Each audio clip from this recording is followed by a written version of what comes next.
2018. ¿Qué tal? Muy buenos días, bienvenidos a su programa Contacto Directo. Empezamos revisando quiénes son hoy nuestros invitados. Nos acompañarán Lucio Gutiérrez, expresidente de la República, para hablar sobre el atentado narcoterrorista en la zona fronteriza con Colombia y también la firma de la paz del gobierno de ese país con las FARC. Deja activas a fuerzas paramilitares vinculadas al narcotráfico. Es una nueva amenaza a la seguridad nacional. Lo vamos a analizar. También Carlos Viteri Hualinga, asambleísta nacional de la bancada Revolución Ciudadana e integrante de la Comisión de Biodiversidad, la consulta popular y los derechos de la Pachamama, la lucha anticorrupción y la participación ciudadana. Lo revisaremos. Y Gustavo Larrea, director nacional de Democracia Sí y cofundador del Movimiento País. Restaurar el espíritu de Montecristi en la Constitución. ¿Eso implica recuperar el proyecto político de Alianza País o fortalecer la participación ciudadana? El pueblo ecuatoriano emitirá esta semana en consulta popular su pronunciamiento sobre 7 preguntas que plantea el presidente de la República. Alfredo, buenos días. ¿Cómo te va? Muy bien, Steffi. Buenos días. Buenos días con todos. A 10 meses de la segunda vuelta presidencial, marcada por una estrecha diferencia, y a 12 meses de una elección de asambleístas que arrojó una mayoría que ya no existe en la Asamblea, este pronunciamiento popular equivale a una tercera vuelta presidencial con segunda vuelta de asambleístas. Es un mandato plebiscitario político, aunque todos los actores políticos se han esmerado en la campaña en decir que no es político, cuando es todo lo contrario, según el artículo 106 de la Constitución, que manda que el pronunciamiento popular será de obligatorio e inmediato cumplimiento. Por tanto, es un mandato para los actores políticos a cargo del gobierno de la República. Los 7 mandatos que contiene la consulta envuelven desde la lucha anticorrupción, para que no haya cínicos defensores del crimen organizado, hasta procurar la debida protección a los recursos de la Pachamama, desde hacer efectiva la alternabilidad que ordena el artículo 108 de la Constitución a los partidos y movimientos políticos, hasta la supresión de impuestos decididos a espaldas del pueblo. El pueblo dirá sí o no. La Constitución será directamente enmendada por el mandato constituyente, pero a los actores políticos como poder constituido obligatoriamente corresponde enmendar leyes y reglamentos que dejan pintada en la pared a la Constitución. Para eso es imprescindible una agenda post-consulta que lamentablemente no se conoce, ni de gobierno ni de oposición. Esta tarea en la Asamblea, estancada en no legislar ni fiscalizar, debería comenzar por revisar el carácter de orgánicas que abusivamente se dio a un sinnúmero de leyes para evitar su reforma o derogatoria. Y el Ejecutivo debe proceder a dejar sin efecto reglamentos a esas leyes que las desnaturalizan, como el que cambia el cálculo del techo de la deuda, el que inventó las renuncias obligatorias de los servidores públicos, el que pervirtió a la inconstitucional ley de comunicación, o dictar el reglamento a la ley del IES, cuya inexistencia sirvió de pretexto para escamotear la deuda del gobierno a los trabajadores públicos y privados. El nuevo mandato popular será obligatorio y de inmediato cumplimiento para todos los actores políticos.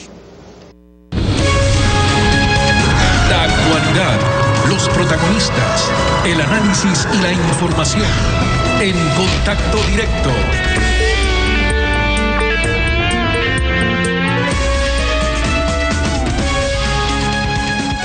El brutal atentado terrorista sin precedentes históricos contra el cuartel de policía en el Cantón San Lorenzo, provincia de Esmeraldas, limítrofe con Colombia, llena de preocupación a la ciudadanía. Está con nosotros Lucio Gutiérrez, expresidente de la República. Buenos días, bienvenido a Contacto Directo. Buenos días y muchísimas gracias por la invitación. El atentado fue contra un cuartel de policía y todo apunta a que provino del crimen organizado transnacional del narcotráfico, vulnerando la soberanía nacional. ¿Este tema es de competencia de las Fuerzas Armadas? Definitivamente, como usted lo manifiesta, este acto narcoterrorista tiene que ser rechazado y enfrentado con contundencia por todo el Estado ecuatoriano, porque gracias a Dios no produjo víctimas humanas mortales, pero sí una gran destrucción. Este es un hecho gravísimo, ecuatorianos, que no lo podemos soslayar, porque así comenzó la lucha y las agresiones del narcotráfico y del terrorismo en las hermanas repúblicas de Colombia, de Perú, de México, que ocasionaron y siguen ocasionando víctimas mortales y daños casi irreparables a sus naciones. El Ecuador es un país de paz, el Ecuador es un país de trabajo, pero ¿cómo ocurrió esto, ecuatorianos? Esto ocurrió gracias, entre comillas, a la política permisiva y nefasta del gobierno de Rafael Correa a favor del narcotráfico, a favor de los carteles de la droga, como lo afirmó su hermano, y de eso pues hay... Bueno, pero de eso no hay una constancia y sin embargo hay un hecho exógeno que sí le consta a todos. Porque respecto a su autoría tenemos que el gobierno de Colombia ha firmado la paz con las FARC. Y en Quito está negociando la paz con el Ejército de Liberación Nacional.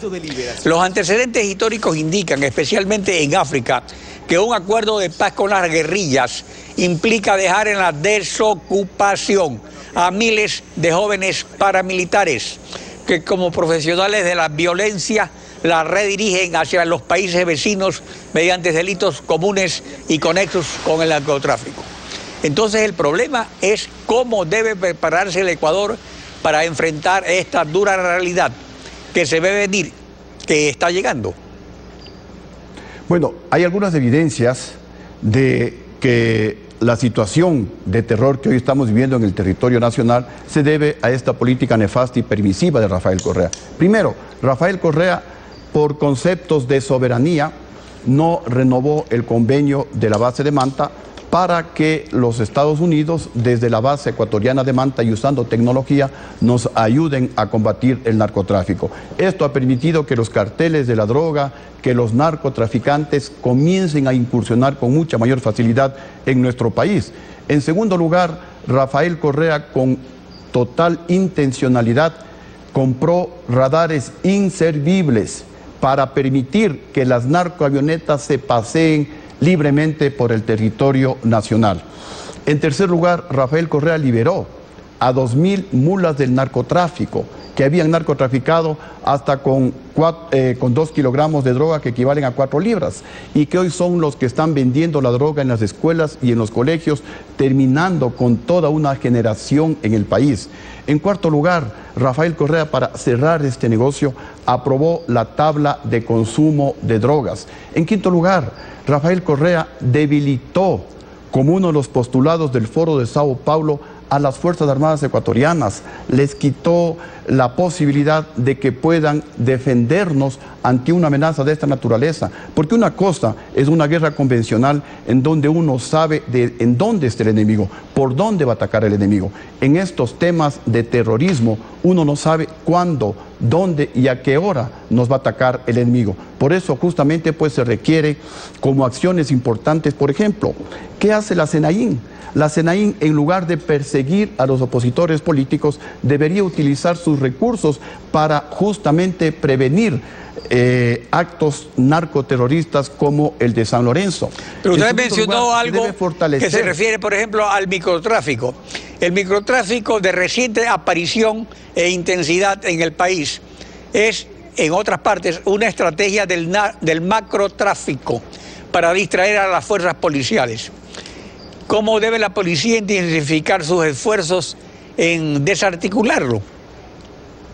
Como decía hace un momento, el gobierno nacional debería eliminar la SENAIN, que repito, no ha cumplido con su función y fue creada por Rafael Correa para perseguir y para espiar a los opositores políticos. Y esos alrededor de 60 millones de dólares, darles a las fuerzas de seguridad, a Fuerzas Armadas, a la Policía Nacional, para fortalecer los organismos de inteligencia militar y policial para que nos puedan dar esa paz, para que nos puedan dar esa seguridad a los ecuatorianos. También aquí se requiere una acción unificada de todos los ecuatorianos, civiles y militares unidos para enfrentar esta amenaza que es terrible. Ecuatorianos, los colombianos todavía no salen de ese desangre fratricida de alrededor de 60 años. Vemos con espeluznados lo que sucede en México, y lo que pasó en el Perú fue realmente terrible. Entonces, esto no es broma, esto es un tema extremadamente serio. ¿Qué otra cosa debería hacer el Estado ecuatoriano? Precisamente lo que usted dice sobre el problema judicial, que es serio. Usualmente las guerrillas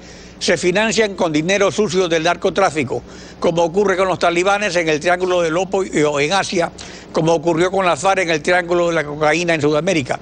El Ecuador está ubicado en medio de los mayores productores mundiales de cocaína, Colombia y Perú. Es país de tránsito desde hace 30 años. Mientras las guerrillas entregan las armas, el narcotráfico sigue acumulando montañas de dinero que lo hacen económicamente poderoso frente a las Fuerzas Armadas de los países. ¿Cómo se debe enfrentar esta amenaza? ¿Solos, acompañados, con cooperación internacional?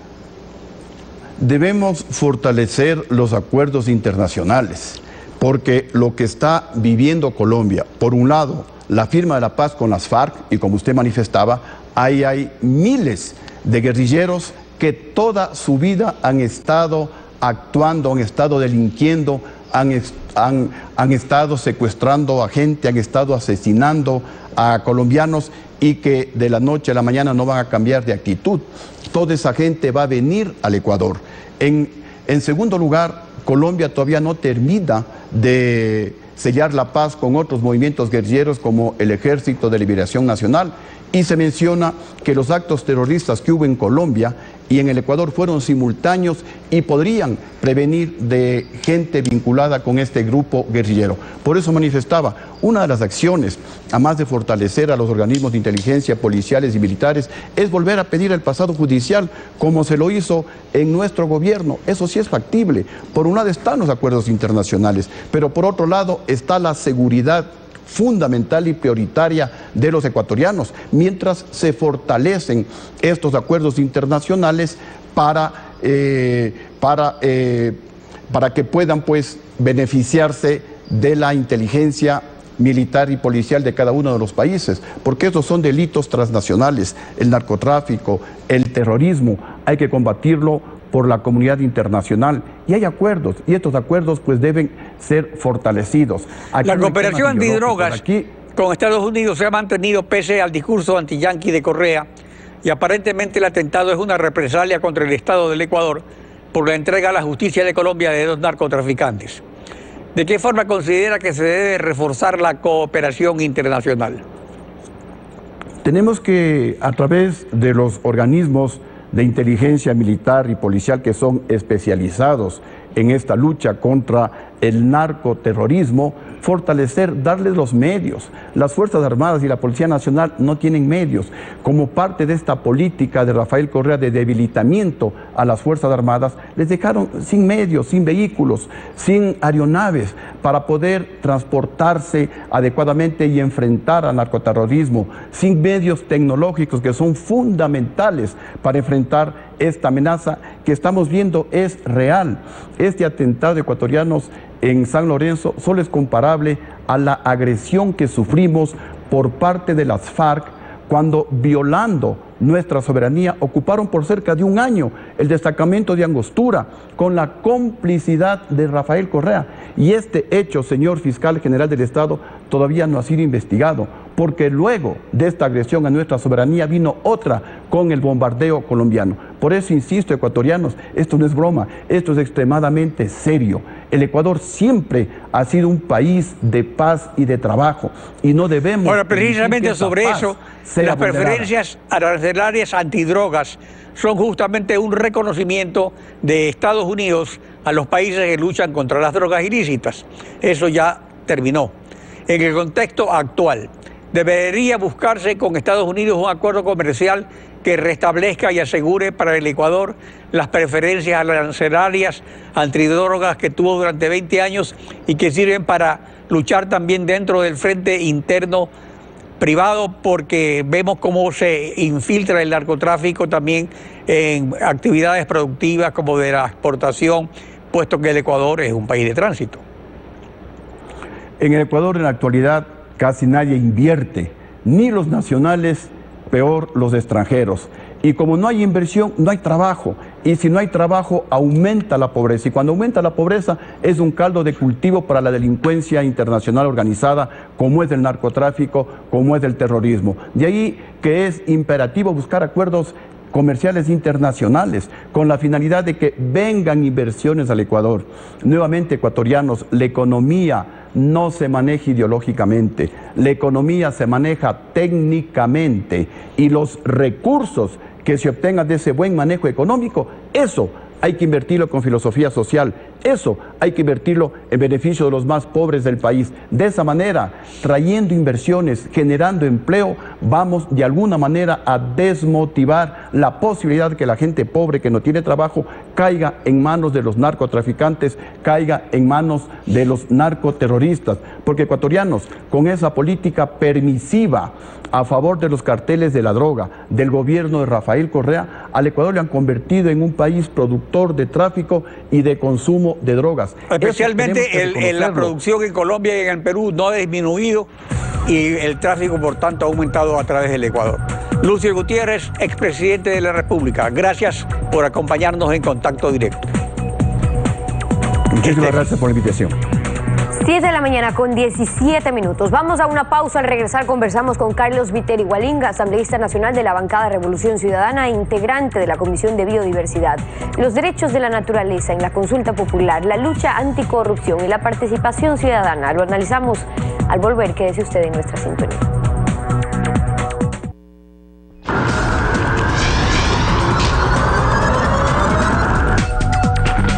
Carlos Viteri Hualinga, asambleísta nacional de la Revolución Ciudadana e integrante de la Comisión de Biodiversidad. Bienvenido a Contacto Directo. Buenos días, Stephanie. Buenos días, ecuatorianos y ecuatorianas. Yaquisca, Ilguna, Alipunja.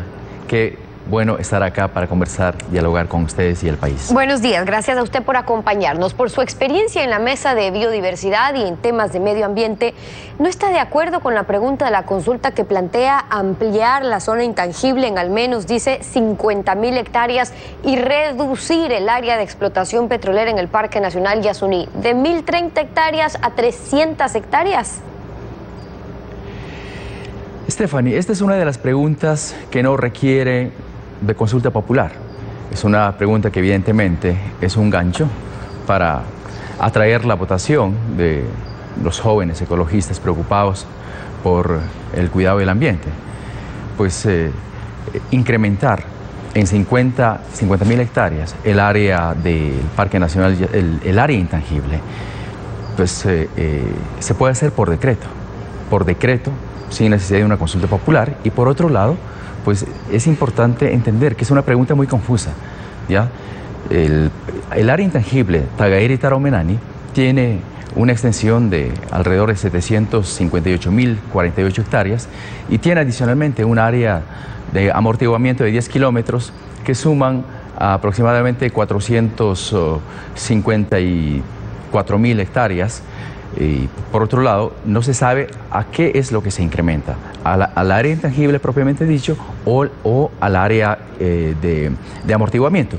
De tal manera que pues, el tema allí, el meollo del asunto allí, Stephanie, es que tampoco en los anexos se menciona en qué medida este incremento va a significar una mayor o mejor protección a los pueblos en aislamiento y por otro lado un mayor cumplimiento de los derechos de la naturaleza. No se requiere de consulta. Basta, el mismo presidente puede reunirse esta misma tarde con sus asesores y tomar por decreto definir esta ampliación. Y por otro lado, el tema de la reducción. El tema de la reducción, ya cuando se debatió en el 2013, octubre del 2013, la declaratoria de interés nacional, a solicitud del señor presidente, los informes técnicos determinaban que la intervención directa en esta área del bloque 41 y 43 no superarían los 250 hectáreas, es decir, ya se sabe. Claro, pero la autorización les permitía más, es decir, como antecedente recordemos, asambleísta, que fue el anterior gobierno, el expresidente Correa, quien le solicitó a la Asamblea esta declaración de interés nacional para la explotación de petróleo del ITT, luego del fracaso de la iniciativa de Yasuní ITT, que era el plan A, pero mientras seguían avanzando igual o mejor con el plan B, que era explotar, y así fue. ¿Fue un error entonces? ¿Lo consideran ustedes? ¿Cree usted que habría que retomar la iniciativa de dejar el petróleo bajo tierra entonces? Mire, yo creo que, bueno, para empezar esa pregunta es muy confusa porque incluye varios temas, lo cual ya le pone en una posición inconstitucional. Pero por otro lado, pues no se trata de dar un mensaje, que es aparentemente aquello es la intención del Ejecutivo, de que se va a reducir la producción petrolera y que por lo tanto se va a reducir también el impacto. Eso no es así, eso no es así. En las 250 hectáreas que intervengan en estos dos campos, sacarán todo el petróleo que deban sacar. Y de hecho, el presupuesto del 2018 está sustentado en el incremento sustancial de la explotación petrolera en esta zona. De tal manera que pues, estamos hablando de una pregunta que busca únicamente atraer votos de un tema que tranquilamente el presidente, si son sinceras sus intenciones, lo puede hacerlo. Ahora, la Asamblea autorizó la explotación en 1030 hectáreas en su momento. Ahí estaban los bloques 31, estaba el bloque 43 que contemplaba explotar unas 335 hectáreas. Entonces, si se permite la explotación ahora de 300, prácticamente sería explotar lo que estaba pendiente allí, o cómo se debería, si no, determinar cuáles serían esas 300 hectáreas a explotar. Mire, es que no se requiere más. Actualmente la tecnología permite, y es la tecnología que se está aplicando allí en esa área, permite, pues, en donde anteriormente un pozo se hacía en una plataforma, ahora de una sola plataforma se puede tener alrededor de 30 pozos, de tal manera que, pues el sistema de racimo, de tal manera que no se requiere, es decir, es erróneo pensar, la pregunta tiene una manipulación hacia las personas preocupadas por el medio ambiente, de hacer creer de que si es que se establece en 300 hectáreas, el impacto va a ser menor y que la producción petrolera va a ser menor. No es así. No es necesario ampliar más la intervención para obtener todo el petróleo que se encuentra en esa zona y explotar. De tal manera que esto, repito, el presidente lo puede hacer por decreto esta misma tarde y es una... Bueno, en efecto, pero lo que pasa es que no se lo ha hecho, tampoco lo hizo el anterior gobierno, y hay muchos de los temas que se podrían cambiar, no necesariamente con una consulta popular, pero la Asamblea tampoco ha tenido iniciativa de cambiar, es decir, en los temas de fondo. Usted ha dicho que esta consulta es innecesaria, que muchos de los cambios en efecto se pudieran haber hecho vía decreto o asamblea, pero en la práctica, ¿qué tenemos? Son temas de distinta índole, desde la plusvalía a lo del Yasuní, que se aprobaron en la Asamblea y quizás sin el consentimiento real del pueblo. De hecho, en la ley de plusvalía, recuerde usted que hubo protestas en las calles. En la explotación del ITT igual, la gente que se opuso con protestas, que querían llevar este tema a una consulta popular para que no exploten Ispingo, Tambococha, Tiputini, porque más bien no creería usted que estaría pendiente el preguntarle al mandante, al pueblo, que diga qué piensa sobre estos temas. Yo más bien lo que creo, Stephanie, es que sobre la temática ambiental no hay una política de Estado en materia ambiental, no existe, ¿ya? De tal manera que nos ponen una pregunta absolutamente obvia, y la declaratoria de interés nacional es absolutamente clara en las constituciones sumamente rigurosas de cuidado ambiental, sumamente rigurosas de diálogo con las comunidades, pero sobre todo del beneficio que reciben las comunidades. En últimas, si el presidente no quiere hacerlo por decreto, podría solicitar a la Asamblea para revisar la declaratoria de interés nacional y establecer lo que está definiendo. Ok, pero ahí entonces más que diferencia sobre el contenido sería sobre la forma, es decir, que usted cree que a través de una consulta es innecesario, no se necesita más bien hacer estos cambios a través de una consulta, pero hay otros temas también. En el decreto de la consulta popular el gobierno sustentaba que consideraba necesario ampliar los derechos de la naturaleza hacia otras áreas y por eso incluyeron también el que no se puede explotar minerales en áreas protegidas, en zonas intangibles, pero añaden lo de centros poblados, es decir, que no se puede explotar en centros poblados. Esa última parte, ¿es necesario o es positivo? Stephanie, lo que está incluyendo la pregunta, ya el 99% de lo que sugiere la pregunta está tanto en la Constitución, en su artículo 407, en el artículo 57 de la Constitución y está en el artículo 26 de la Ley de Minería. Pero todavía se puede explotar en algunos centros poblados, tanto desde que las cámaras de las pequeñas minerías han venido en rechazo a ello, a decir cómo se podría afectar incluso, digamos, el efecto laboral en ese sentido en algunos centros poblados. Stephanie, el tema es que para intervenir, para una explotación en áreas urbanas, las empresas no pueden hacerlo a su libre albedrío. Ahí quienes dan la autorización. Quienes dan la autorización son dos organismos, el Ministerio del Ambiente y el Consejo Cantonal. Es decir, si el Consejo Cantonal no permite la explotación en áreas urbanas, sencillamente no ocurre lo que hoy, desafortunadamente, estamos viviendo en Zaruma. Es solo incumplimiento de la norma, Stephanie. Ahora, pero esta ya sería una prohibición expresa. ¿No está de acuerdo usted con eso? En que exista una prohibición, no en centros poblados. Ya, lo que está en juego es que si es que los municipios cumplieran la ley y establecieran prohibiciones, es decir, no dieran autorización, esto no ocurriría, es decir, no hace falta. En últimas, hay una excepcionalidad, pues el Ejecutivo y los municipios y el Ministerio del Ambiente pueden no aplicar esa excepcionalidad, es decir, ¿la excepcionalidad cuál es? Salvo si es que el gobierno o el presidente pide una autorización a la Asamblea, quien puede declarar interés nacional. Se puede no hacer uso de aquello y resuelto el tema. Resuelto el tema. Estos dos temas, Stephanie, son temas de gancho, son temas para atraer a los votantes, para que vote todo el resto, para que vote preguntas de clara violación constitucional, como son las preguntas 2, 3 y 6. Son las observaciones de Carlos Viteri Hualinga, su posición en la campaña por el no, esas preguntas en la consulta popular, acompañándonos aquí en Contacto Directo. Gracias por haber estado con nosotros. Muchas gracias. A usted. 7:31. Una pausa y cuando regresemos, Gustavo Larrea, el director nacional de Democracia Sí y cofundador del Movimiento País. Los retos que plantea la consulta popular en la lucha anticorrupción y la alternabilidad democrática. Lo analizamos en instantes, que es de nuestra sintonía. Ten cuidado con las personas que te dicen lo honestas que son. Lo dijo Jackson Brown, publicista y escritor estadounidense.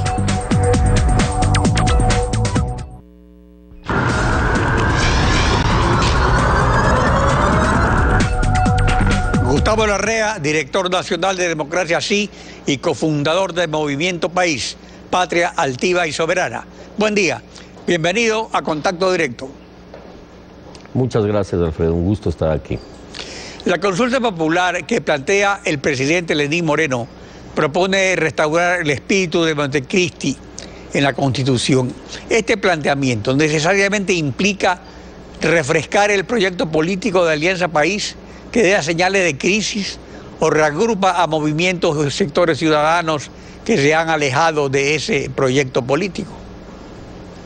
Yo creo que va más allá. Yo creo que no solo reivindica Montecristi, reivindica el piso mínimo de la democracia, que es la división de funciones del Estado, el respeto a las libertades de opinión, de expresión, de pensamiento, reivindica el respeto a los derechos de los ciudadanos. Por lo tanto, creo que va más allá de eso. Yo creo que reivindica el sentido histórico y el espíritu democrático de nuestra nación, que no solo se expresa en Montecristi, que se expresa en la independencia, que se expresa en la Revolución Liberal, que se expresa en gestas democráticas que nuestro país ha vivido a lo largo de la historia. Se trata de recuperar ese sentido democrático de la nación. Y creo que en ese sentido democrático no solo cabe una fuerza política ni una ideología, caben todos los sectores. Es un momento necesario de unidad nacional para sacar nuestro país adelante en lo político, en la lucha democrática, desde luego, en lo económico, con la producción y el empleo, en la ética pública,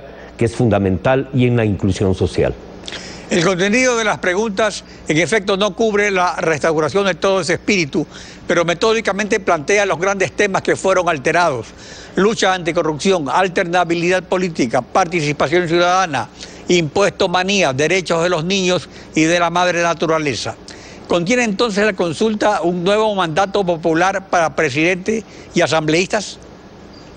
Sí, yo creo que la consulta, el momento que el país la apruebe el día domingo 4, es un mandato claro para el gobierno nacional, es una hoja de ruta para la Asamblea Nacional y para todas las funciones del Estado.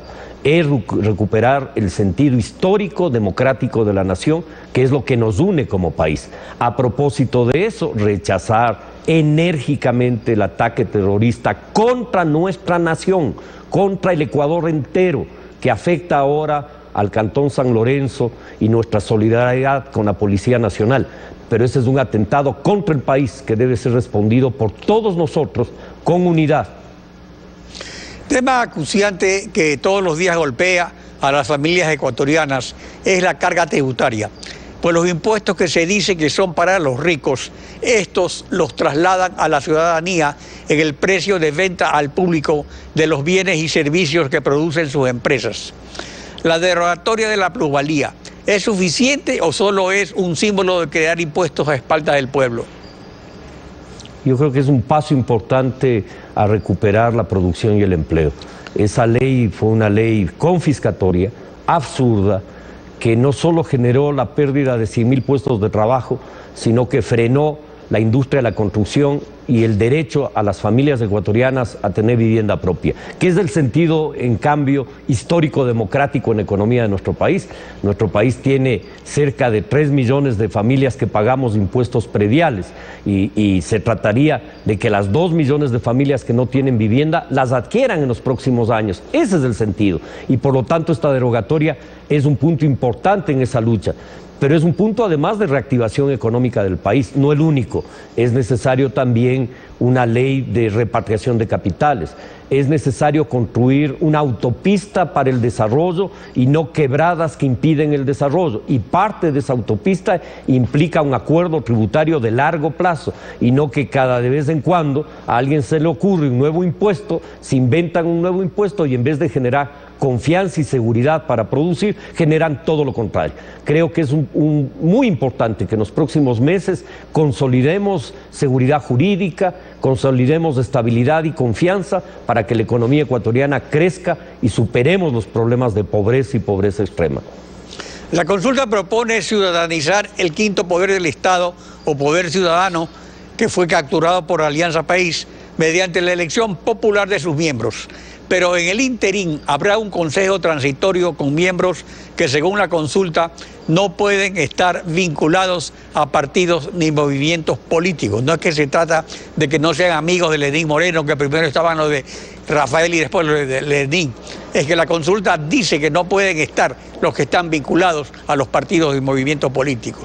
¿Esto es suficiente para asegurar que no habrá reparto político en ese consejo transitorio?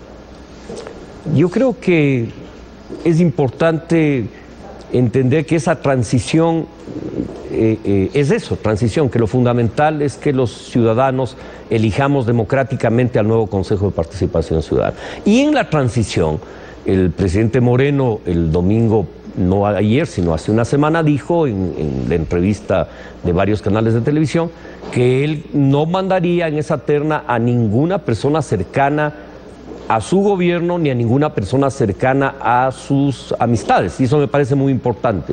Tienen que ser ecuatorianas y ecuatorianos probos, honestos, reconocidos por todos por esa cualidad, y creo que ese consejo debe ser un consejo que, que nos dé garantías a todos los ecuatorianos de que actuará con absoluta probidad y con honestidad.